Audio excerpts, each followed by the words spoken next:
Yes, Gladys? Is the man at the door with a moustache? Tell him I already got one.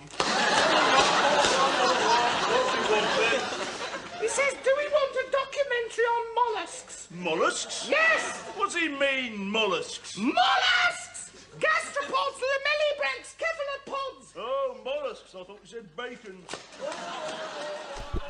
Phylum Mollusca contains nearly 90,000 named living species making up 8 classes, but our studies will focus mainly on class Bivalva, which consists of 2-shelled or bivalve mollusks, including mussels, clams, scallops, oysters, and shipworms. Bivalves mostly inhabit marine environments, but they can also be found in streams, ponds, and lakes. Like all mollusks, these bivalve creatures are bilaterally symmetrical and unsegmented. They have a true coelom and are classified at the organ system level. The shells of the bivalves can be kept closed by 1 or 2 adductor muscles. Most bivalves are suspension feeders. This means that the bivalves' respiratory currents bring food to their gills, which are then directed to gill pores where they are entangled in mucus and brought to the mouth. Bivalves use a muscular foot for locomotion. Although primarily used for burrowing, a few use their foot to creep along. Bivalves are dioecious, and fertilization is usually external. They may not sound like much, but the bivalve class is the second largest among the mollusks, and they have been one of the most important marine animals to humans. The 3 mollusks, Meretrix, Crassostrea medracensis, and Cerathidia cingulate, were studied and the concentrations of different heavy metals in their bodies were analyzed. The samples were taken from their shells and tissues. These 3 mollusks were found on 2 stations of Uppenar Estuary, southeast coast of India. The study was also done on the sediments around the area where the mollusks were found.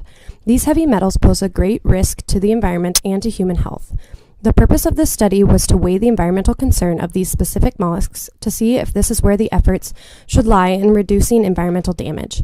Over half of the world's population lives near the shoreline, within 60 kilometers, so the level of pollution in these waters has direct causal effect on human health. Mollusks do accumulate organic and metallic pollutants at a higher level than has been seen in the field environment. However, it is very important to determine where the greater risks lie so that management programs can be more effective.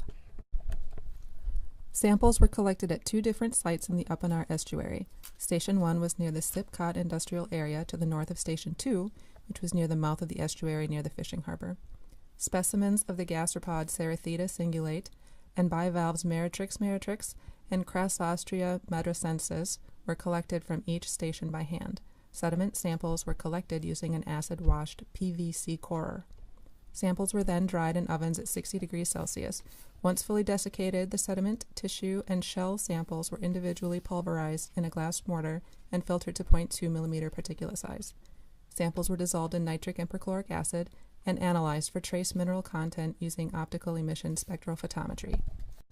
Stations 1 and 2 have much variation in heavy metal concentrations and have proven that there was no significant levels for both the animal and sediment. Overall, the levels were not at a high enough concentration to cause concern right now. Magnesium was the highest concentration for all of the heavy metals being considered, and cobalt and cadmium shared the lowest concentrations overall. And in Station 1, there was a significant level of difference in the C. cingulata and M. meretrix tissues, and the C. medracensis had a positive correlation with both the tissue and the shell.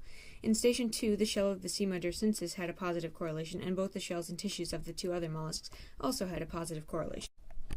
Overall, the level of metals in mollusks was determined to be below the alarming level.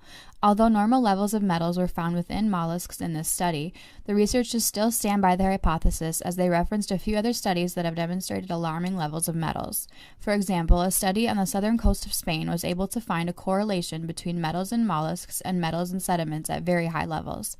In addition, the researchers referenced another study which found that these high levels are mostly due to human activity.